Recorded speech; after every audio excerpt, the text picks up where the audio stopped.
Hi മക്കളെ, എല്ലാവർക്കും സുഖം തന്നെയല്ലേ? ഈ ഒരു അക്കാഡമിക് ഇയറിൽ ഒരു കോണ്ടന്റ് വീഡിയോയുടെ രൂപത്തിൽ ആദ്യമായിട്ടാണ് നിങ്ങളുടെ മുന്നിൽ ഞാൻ വരുന്നത്. എന്നെ നിങ്ങൾക്ക് എല്ലാവർക്കും അറിയാമെന്നാണ് എൻ്റെ വിശ്വാസം. അറിയാത്തവരാണ് നിങ്ങളെങ്കിൽ എൻ്റെ പേര് നിതിൻ കൃഷ്ണ. നിങ്ങൾക്കൊക്കെ ഫിസിക്സ് എടുക്കുന്ന ഫാക്കൽറ്റീസിൽ രണ്ടാമത്തെ ആൾ ഞാനാണ്. JK സാറിന് ഓൾറെഡി നിങ്ങൾക്ക് ക്ലാസ്സുകളൊക്കെ കണ്ട് പരിചയമുണ്ടാവും. സോ അടുത്ത ചാപ്റ്റേഴ്സ് എല്ലാം എടുക്കാൻ പോകുന്നത് ഞാൻ തന്നെയാണ്. സോ മക്കളെ, ഏറ്റവും ക്രൂഷ്യലായ ഏറ്റവും പ്രധാനപ്പെട്ട ഒരു കാര്യം നിങ്ങളുമായിട്ട് പങ്കുവയ്ക്കാൻ വേണ്ടിയിട്ടാണ് ഞാനിപ്പോൾ വന്നിരിക്കുന്നത്. കാരണം സ്കൂളൊക്കെ തുടങ്ങി, നിങ്ങളെല്ലാവരും പഠിച്ചു തുടങ്ങിയ ഒരു സമയമാണ്. സോ ഈ സമയത്തിൽ നിങ്ങളെല്ലാവരും ശ്രദ്ധിക്കേണ്ട ഏറ്റവും പ്രധാനപ്പെട്ട കാര്യമാണ് നമ്മൾ ഈ വീഡിയോയിലൂടെ ഡിസ്കസ് ചെയ്യാൻ പോകുന്നത്. സോ എല്ലാവരും വീഡിയോ ലൈക്ക് ചെയ്ത് തന്നെ കാണാൻ വേണ്ടി തുടങ്ങുക. ഇനി നമ്മുടെ കാര്യത്തിലോട്ട് കിടക്കാം. 10ാം ക്ലാസ് റിസൾട്ടിനെ പറ്റിയൊക്കെ നിങ്ങൾ കേട്ടിരിക്കുമല്ലോ. അതായത് നിങ്ങളുടെ സീനിയേഴ്സിന്, നിങ്ങളുടെ ചേട്ടന്മാരുടെയും ചേച്ചിമാരുടെയും ഒക്കെ റിസൾട്ടൊക്കെ നിങ്ങളെല്ലാവരും കേട്ടിരിക്കും, കണ്ടിട്ടുണ്ടാവും, റൈറ്റ്? അവിടെ നിങ്ങൾ ഏറ്റവും കൂടുതൽ ശ്രദ്ധിക്കേണ്ട ഒരു കാര്യം, വിജയ ശതമാനത്തിൽ ചെറിയൊരു ഇടിവുണ്ട്. അതിനും അപ്പുറം നിങ്ങൾ ശ്രദ്ധ കേന്ദ്രീകരിക്കേണ്ടത് ഫുൾ A+കളുടെ എണ്ണത്തിൽ വലിയ രീതിയിലുള്ള കുറവാണ് ഈ ഒരു വർഷത്തെ എക്സാം റിസൾട്ട് വന്നപ്പോൾ നിങ്ങൾക്ക് കാണാൻ സാധിക്കുക. അതായത് ഏകദേശം 10,000 എണ്ണം ഫുൾ A+കളാണ് കഴിഞ്ഞ വർഷത്തിനേക്കാളും ഈ വർഷം കുറഞ്ഞിട്ടുള്ളത്. എന്തുകൊണ്ടായിരിക്കും ഈ ഫുൾ A+ ഒക്കെ ഇത്രത്തോളം കുറഞ്ഞിട്ടുണ്ടാവുക എന്നൊക്കെ നിങ്ങളുടെ മനസ്സിലകത്ത് ഇപ്പോൾ ഒരു കുഞ്ഞു മൊമെൻറ്റിൽ ഒരു സംശയം ഉണ്ടാവും അല്ലേ? തീർച്ചയായും അങ്ങനെ ഒരു സംശയം നിങ്ങളുടെ മനസ്സിലോട്ട് വരണം. കാരണം അത് വന്നില്ലെങ്കിൽ ആ വലിയ പ്രശ്നം. അതിൻ്റെ പ്രധാന കാരണം എന്ന് പറഞ്ഞാൽ നമ്മുടെ ക്വസ്റ്റ്യൻ പാറ്റേണും ചോദ്യ പേപ്പറിൻ്റെ രീതിയൊക്കെ മാറിക്കൊണ്ടിരിക്കുകയാണ്.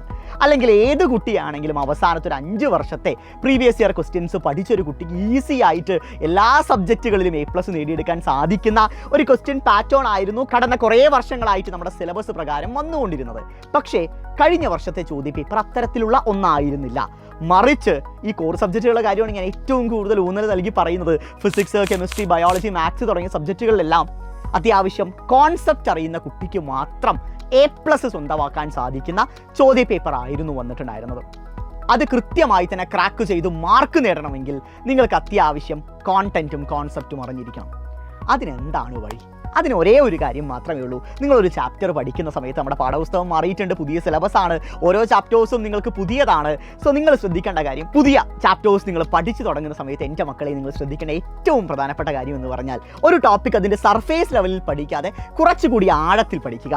അതിൽ നിന്ന് ഏതു തരം ചോദ്യം വന്നാലും ഉത്തരം എഴുതാൻ പറ്റുന്ന തരത്തിൽ നിങ്ങൾ ഓരോ കോണ്ടന്റും മനസ്സിലാക്കിയെടുക്കാൻ വേണ്ടി ശ്രമിക്കുക. അത്തരത്തിൽ നിങ്ങൾ പഠിക്കുകയാണെങ്കിൽ നിങ്ങൾക്ക് ഒരു ടെൻഷനും വേണ്ട. ഏത് ലെവൽ ക്വസ്റ്റ്യൻ വന്നാലും നിങ്ങളെ കൊണ്ട് ക്രാക്ക് ചെയ്യാൻ സാധിക്കും. അതിന് നിങ്ങൾ ചെയ്യേണ്ടത് മറ്റൊരു കാര്യം കൂടി, അതിൻ്റെ കൂടെ നിങ്ങൾ ശ്രദ്ധിക്കേണ്ടത് തുടക്കം മുതൽ പഠിച്ചു തുടങ്ങണം. അല്ലാതെ പരീക്ഷയുടെ അവസാനത്തെ ഒരു മാസം കൊണ്ട് എനിക്ക് ഈ സിലബസ് എല്ലാം പഠിച്ചെടുക്കാം, മറിച്ചിടാം എന്നൊക്കെ വിചാരിച്ചു കഴിഞ്ഞാൽ ലാലേട്ടൻ പറയുന്ന പോലെ അത് അതിമോഹം മാത്രമാണ് മക്കളെ. ഒരിക്കലും അങ്ങനെ നിങ്ങൾ വിചാരിക്കരുത്. മറിച്ച് തുടക്കം മുതൽ സ്ട്രക്ചേർഡായിട്ട് പഠിക്കുക. പയ്യെ തിന്നാൽ പനയും തിന്നാമെന്നല്ലേ? സോ ആ രീതിയിൽ നമുക്ക് പഠിച്ചെടുക്കാം. മറ്റൊരു കാര്യം എനിക്ക് അതിൻ്റെ കൂടെ ഓർമ്മിപ്പിക്കാനുള്ളത്, സിലബസ് ഒക്കെ മാറി, പ്രീവിയസ് ഇയർ ക്വസ്റ്റ്യൻസ് ഒന്നും അധികം നമ്മുടെ മുന്നിലില്ല.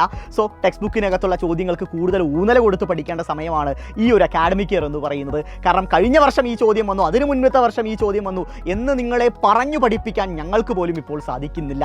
കാരണം മൊത്തത്തിൽ പുതിയ സിലബസ് ആണ്, പുതിയ ചാപ്റ്റേഴ്സ് ആണ്, പുതിയ കോൺസെപ്റ്റുകളാണ് നിങ്ങൾക്ക് മുന്നിൽ ഞങ്ങൾ എത്തിക്കുന്നത്. സോ അത് നിങ്ങൾ മനസ്സിലാക്കുക. ആ രീതിയിൽ എവിടെ നിന്നൊക്കെ നിങ്ങൾക്ക് പുതിയ പുതിയ ചോദ്യങ്ങൾ ലഭിക്കുന്നുവോ അതെല്ലാം പഠിച്ചെടുക്കുക. അതെല്ലാം സോൾവ് ചെയ്യാൻ നിങ്ങളെല്ലാവരും പഠിക്കേണ്ടതായിട്ടുണ്ട്.